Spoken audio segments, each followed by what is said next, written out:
What up, YouTubers and YouTubettes? Welcome to another episode of Blunt Reaction. And today, we're going to be reacting to the 1991 film, Boyz N Da Hood. Oh, yes. Now, I ran into this movie because I saw it the other day. It came out on TV. I checked it out. I've seen it plenty times before. I hadn't seen it in a long while. Honestly, not my favorite movie. Out of all the gangster movies, like Menace to Society and all these other gangster movies, honestly, I don't even consider Boyz N Da Hood a gangster movie. To me, honestly, it's just an after school special. You know what I mean? But for those that don't know, don't show, or just don't give, let me give you a little plot line about it. So pretty much the movie starts off with this kid named Trey. He's living with his mom, I guess. He's having trouble in school, gets in a fight in school. I think that's where they pondered that saying back in the day when I was growing up, African booty scratcher. I don't know if you guys ever heard of that one, but we used to use that one back in elementary a lot and shit. But it came from that after seeing that movie later on in life. I seen that and I realized it. But so he's having trouble in school. He lives with his mom. So his mom eventually is like, "You gotta be a man, whatnot. So you're gonna go live with your dad in South Central, I think is where his dad lives or something. Not sure exactly. So they drop him off, and his dad is furious. He's the dude. He's the dude from The Matrix. He's come out in a lot of movies. Big black guy. I forget what other movies he's in, but he's a very notable guy. Anyways, so he gets dropped off his dad. He's already have like friends there. One of them being Doughboy and Ricky, his brother Ricky. Ricky and Doughboy are brothers. So he hangs out with them. And then Little Chris. There's another guy named Little Chris. Let's not forget about Little Chris. He's a very important character too. So pretty much he moves there with his dad, and his dad tells him that, you know what I mean, he's gonna have to do some chores, you know. He's gonna organize the GameCube or Super Nintendo cartridges in order and all that stuff, you know, clean the kitchen, clean the bath. And then Ricky, he's like, "Well, what are you gonna do around here, Dad?" And pretty much he says, "My mama take care of me. I don't gotta do nothing." Nah, that's another movie. We'll do that one later. Pretty much his dad tells him, "I pay the rent. I make sure there's food on your table, blah, blah, blah." Boom. House gets burglarized during the night. I guess they were sleeping. Somebody breaks in. Furious, the dad comes out with his fucking 1929 pistol. That's just fucking ridiculously old and huge. Shoots at that guy. Obviously misses. This thing's probably discalibrated and shit. Misses the dude. They wait outside for the cops. They take hours, apparently. Cops finally show up. It's some white guy and a black guy. 1990s movies, shit. Racist black cop. Again, one calls him a nigger, blah, blah, blah. The whole shebang. They get in a little argument. Boom, that happens. After that, I guess Ricky comes out in the morning and he goes hangs out with his friends. Doughboy, Ricky, and Little Chris. And Little Chris is like, "Hey, y'all want to see a dead body?" So they're like, "We ain't got nothing better to do." So they go. They about 10 years old. All these kids probably about 10, maybe 12. I'm not sure. Don't specify anything. But they're about that age. They're little kids, you know. Then they go see the dead body. And then they have some other gang members, older gang members, like try to punk Ricky for his football. He likes to play football. He always carries his football. They take his football. And then some other dude from that same gang just takes it from that dude and throws it back at little man. Boom. But nah, they walk through the tracks, and then all of a sudden, bah! I'd say about 10 years passed, maybe. I don't know. They're all adults now. Apparently it starts off with a Doughboy, who is Ice Cube now. And now this is Ice Cube's first role. He's coming out of prison. Doughboy's coming out of prison or jail, I don't know, but they're throwing a little barbecue for him. And it's Ice Cube. Now, I don't know if Ice Cube, I think he wrote the film. I saw that in the movie, that one of the movies, Straight Outta Compton, that he was writing it. I'm not really sure. Didn't really do the research to do this. Forgot it, but whatever. I'm pretty sure he did some writing. So he's in there, and they throw him a barbecue. And then the main character, Trey, Cuba Gooding Jr., that's what I'm saying. Like, this is not a gangster movie. Cuba Gooding Jr. as the main fucking dude to a gangster film? Okay. We'll believe that one.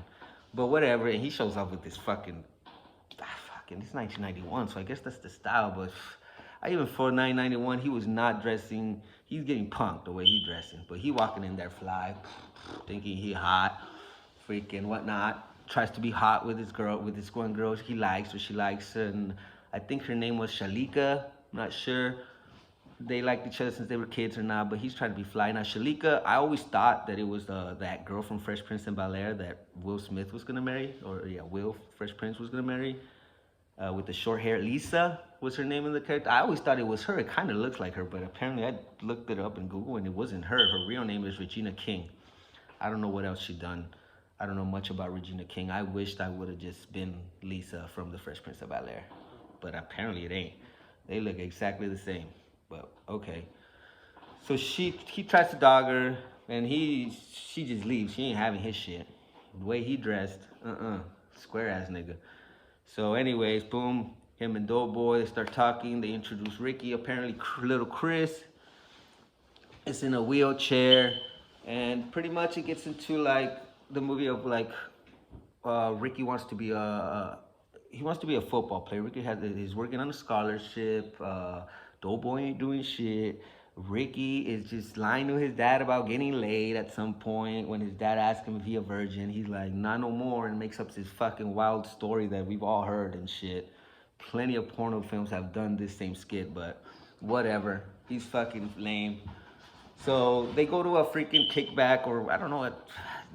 They had these back in the day where like a bunch of cars just line up in the street, go around cruising, and I guess they're in one of these cruising Saturday night cruises where like I don't know, you're bound to get shot and killed.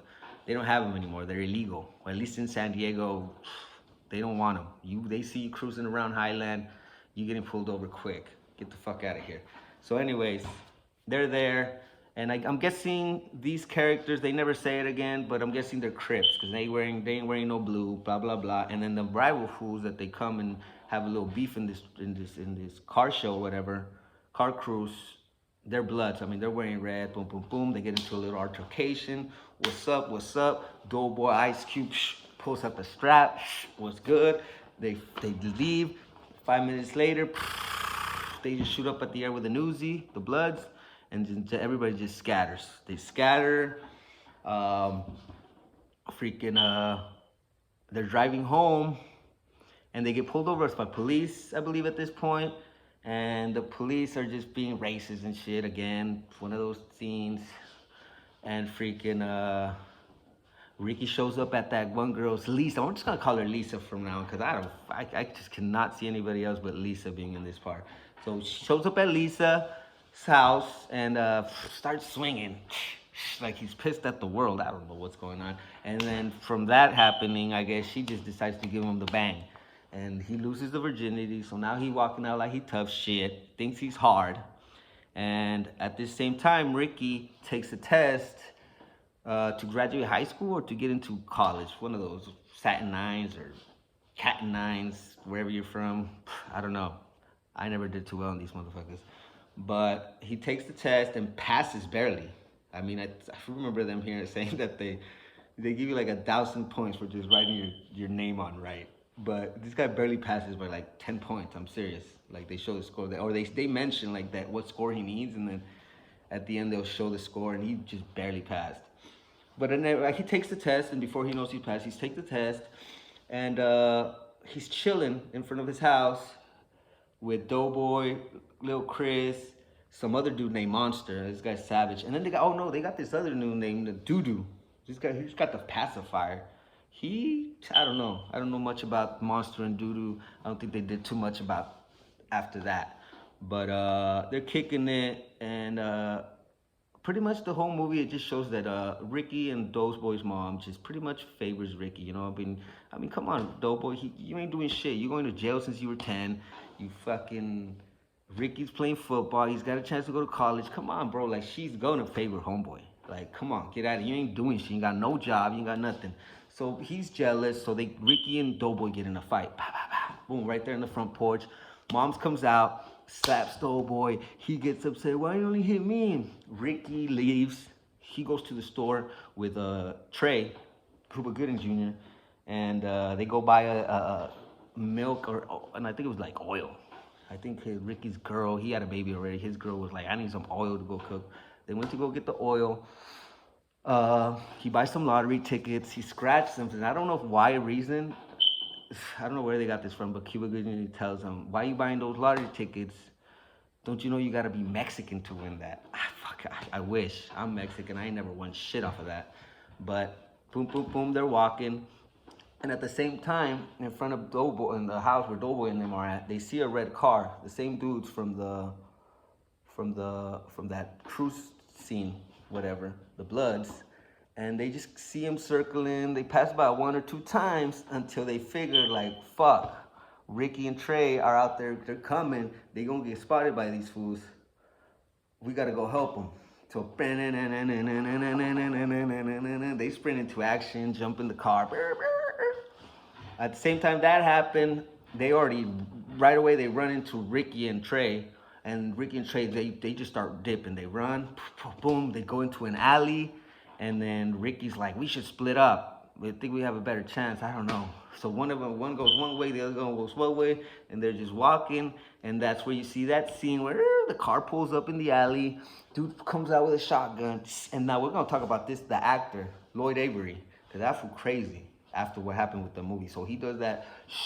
And that's what prays, Ricky! Shoots him twice. Ricky's dead. Boom, they dip.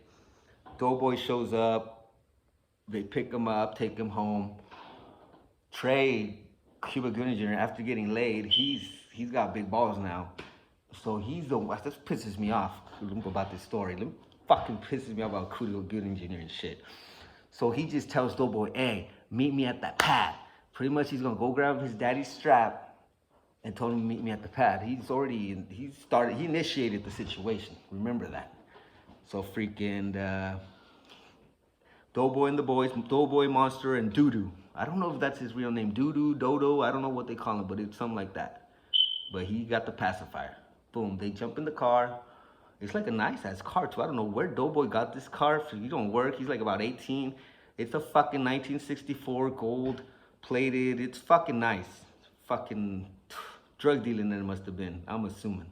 They never say anything about that or that he sells and shit. But anyways, they pick up Cuba. And they're driving around just fucking, quiet, mobbing around, just looking for these dudes and shit. You know what I mean? Pretty much just smoking, sipping, cleaning the guns. And then that fucking Cuba Gooding Jr., he pretty much starts bitching out. And then he just tells him to drop him off. Like, hey, man, let me out. I think that's the exact word, like, let me out. And they knew that fool was a fucking square. I don't even know. I would have never even picked him up if I was them. This fool looked like he gonna snitch if it do happen. So they don't even say shit to him. Get off, boom. He gets off. They drive off. He goes home, has his moment with his dad and shit. And then, but in the meanwhile, Doughboy and Monster and Dodo, they driving, they cruising. Little Chris couldn't come because he in a wheelchair. They never say how or why he in a wheelchair, but he living in the hood. He got shot in the driveway or he got shot on purpose, whatever it was. He four-wheeling now. And fucking... So fucking they go to this burger. They get hungry. Man, I'm hungry, man. Let's go eat. Fuck this shit right now. Boom. Let's go to Fat Burger, I think it's called. They go to Fat Burger. Of course, dudes are there having fries, eating their shit too. So they spot him. I guess they just spot Doughboy, and then when they part, like, hey man, them the fools right there. So they just get up and start running. And Doughboy just drives up there, and then Monster, he's got the like AK, drops these fools. All three of them. Fucking drops all three of them, and fucking the main fool, the one that from the fucking Uzi at the cruise, he's like the main leader of the little crew. He was the one driving the red car, not the shooter of Ricky. He's still alive, crawling. I didn't do nothing, man. I didn't shoot him, man. Just fucking begging for his life. Doughboy tells him to turn around. He turns around, smokes him, gets in the car, and they dip, and that was it. They go home. And then the next day, it's shown where like fucking Doughboy's sitting out on the porch. Trey comes and blah, blah, blah. They have their moment. Dope tells him, hey, I know why you got off that car. Fucking, pretty much saying like, I don't feel good. I still don't feel good like after doing that. Like it didn't do nothing. It didn't make me feel better or worse, whatever. It's just like, you know what I mean? I guess it kind of, I get you, whatever. You know what I mean? Whatever and whatnot. Movie ends right there. Then it says right there that a week later, Ricky went to his brother's funeral, and then a week after that, he was murdered in a gang altercation or a drive-by, something like that. He's done too. Trey and fucking his homegirl Lisa, they ended up going to the same college and are still dating. They don't say shit about Dookie and fucking Monster. I don't know what happened. I'm sure they probably went down for the murder or got killed themselves, or killed somebody else and went down. But that was the fucking story. But that's what I'm saying. It wasn't a real big gangster film. I never really liked it. I thought Cuba Gooding was a fucking square. Like honestly, he's a freaking square. Uh, Not really a big fan of his movies, except I ain't gonna lie, I seen that show he did for OJ. He did good there. I believed him there. But that's because OJ was white OJ. You know what I mean? But that's pretty much the story of the film. It's a good film. I mean, if you watch it, I mean, everybody's watched it. It's a good. It's not the best thrilling film. You're not gonna fucking be like see this movie and want to go gang banging. It's not one of those. It's not Blood and Blood Out or and Society where you fucking get jetered up. This is just, like I said, an after school special. Come home, grab your soup, sit down, watch the film. You know what I mean? But yeah, it's a good film. I enjoy it still to this day. You know, I'll throw it on. If it's on TV, I'll watch it like I did this time. I like making fun of it because it's just fucking ridiculous. I hate fucking Cuba. He punked out at the end and still tried to act hard. Fucking lied about losing his virginity. Fucking, he's just making punk moves all the way around. Doughboy, Ice Cube, he did great. I thought he did an awesome job at portraying Doughboy. For his first acting gig, uh, that you could see why he became an actor after that. And the other characters, they weren't really memorable. Ricky, I don't know what he went to do. Uh, Regina King, the real name of the real girl, Lisa. I don't know what she did. Like I said, I thought it was Lisa, but I had a whole skit over this shit, and I had to throw it away after fucking figuring that one out. But Lloyd Avery, the shooter, the one that shot Ricky, after that was like his first film ever. He was just supposed to be an extra, but after that, this guy like really took his role serious. This guy pretty much moved into the jungles. The jungles is it's in LA. I don't know exactly the location, but it's the place where in Training Day, that place where Alonso takes the white dude there, and he's like, "Don't ever come here." And they got the fucking pigeon clapper and all that nonsense.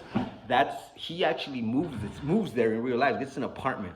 I mean, I don't know if he was cheap or he was just trying to fucking be gangster, but apparently he was trying to be gangster because he's 25 years old, moves here, joins the gang. He literally joins the Bloods there, that set, and that's Jungles right here. Now this guy's having issues. He does about two other roles, but he ends up killing somebody like on the real gang shit.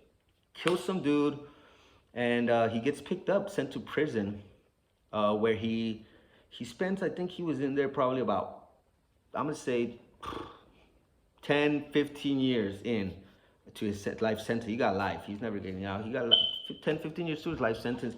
This guy is a born again Christian. You know what I mean? He's just in there, just I don't know. Let me rephrase that. I don't know if he's Christian or if he's Muslim, but he's he's just a religious person right now. He's not in that gang shit. He's not. He's just talking about God in prison. You know what I mean? And for some reason, they sell him up with a Satanism guy, a white Satanism guy. Now they get sold up, and I guess it said that sometime in the night they just started arguing. You know, maybe they had their different types of views. You know, this guy's God, this guy's Satan, and pretty much it gets into a fight, I guess, where Lloyd ends up getting strangled, killed.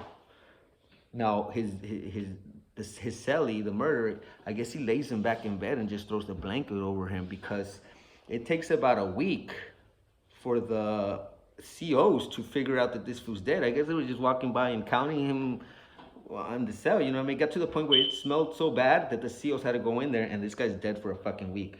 You know what I mean? That's what happened to him. That's how fucking crazy this acting shit is. You know, people take it serious and shit. And that's what happened to Lloyd Avery, the second, you know, the actor. He saw this movie and he just wanted to be that character and literally became that character and then ended up paying with his life at the end. You know what I mean? That's why I do YouTube, man. You might see me out there later on. Nah, just messing with you, but it's crazy like that. But that was just a little fun fact at the end of the movie. Like I said, I liked the movie. In a scale of gangster shit to not gangster shit, I'm gonna give it like a fucking 1. You know what I mean? This thing is not my cup of tea, or my weed of choice, or my blunt rap of choice. You know what I mean? So, anyways, we're gonna give this movie, we're gonna give it a blunt, smoke one, and that's it, man. Thanks for watching. Watch you on the next one. Thanks, guys.